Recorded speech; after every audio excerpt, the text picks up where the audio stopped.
Well, today marks Mayor Mamdani's first 100 days in office. And we are taking a closer look at his key promises from the campaign trail. His plan for free city buses, well, that has stalled, but there has been some progress on pilot programs for one line in each borough. A rent freeze for rent-stabilized apartments is still in the works, but the Rent Guidelines Board has seen conflicting reports on profits and losses. That board votes in June. And a plan for free universal child care did gain state funding, and the first phase for 2,000 kids is expected to start in the fall. Political reporter Marcia Kramer is here with more on the mayor and his process for marking progress, which is different. Well, guys, Zohran Mamdani seems to be taking a page from TV legend Ed Sullivan, who opened his weekly variety program by saying, "We've got a really big show." In his first 100 days, there have been a lot of showman-like moments, filling potholes and staging announcements in unusual places, which is why we had to talk about his first 100 days. Get this, at the Prospect Park Zoo.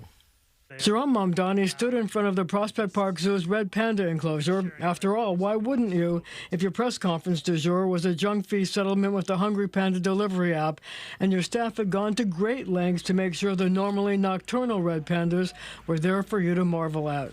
Just like one second break. It was vintage Mamdani, mayor as showman. 100 days almost in office. What was your best moment? Honestly, it's hard to top this one as we're sitting in the zoo celebrating with the red pandas. I think my best moment was probably day 8 when we stood with Governor Hochul to announce $1.2 billion to put our city on a pathway to universal child care. How did I know you were going to say that? Your worst moment? Worst moment.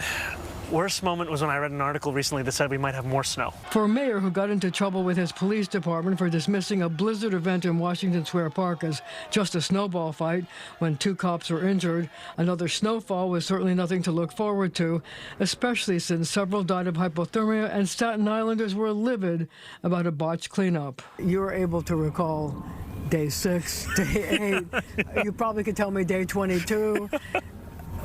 Why is that? I mean, is this something that you have plotted out, that you've focused on, that you have to do something special every one of these days? We have told ourselves that every day has to be one that's marked by an accomplishment, by an achievement. He's also had to deal with a protest outside Gracie Mansion by a group that wanted to stop the Islamic takeover of New York City. It's difficult when someone comes with a pig to drop at your doorstep, or a goat, or is looking to find a criticism not of your politics, not of you as a person, but of you as a part of the faith that you belong to.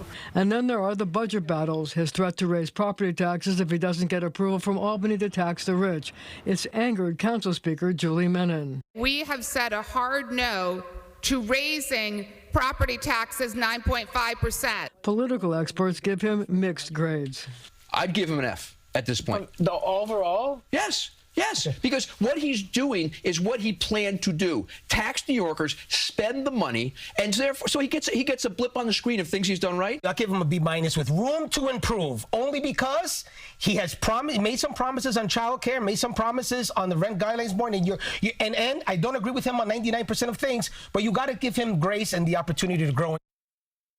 So on his 100th day in office, which is today, the mayor went to the Soundview section of the Bronx to award the winners of his Municipal Madness contest by cleaning up illegal dumping there. Now, there were cheerleaders and the sanitation department mascot. To quote Ed Sullivan, it was a really big show. Well, a lot of planning goes into all of these things, right? Especially trying to get the pandas to come out, since they're night creatures. Oh, good point. They had to actually place food strategically and only let the pandas out right before he came. Just tell you. I was waiting for the panda to come say hi to Marcia Kramer. I mean, I was waiting for a cameo. Marcia, thank you. You can watch more of Marcia's interview with the mayor on The Point this Sunday at 11:30 right here on CBS News New York.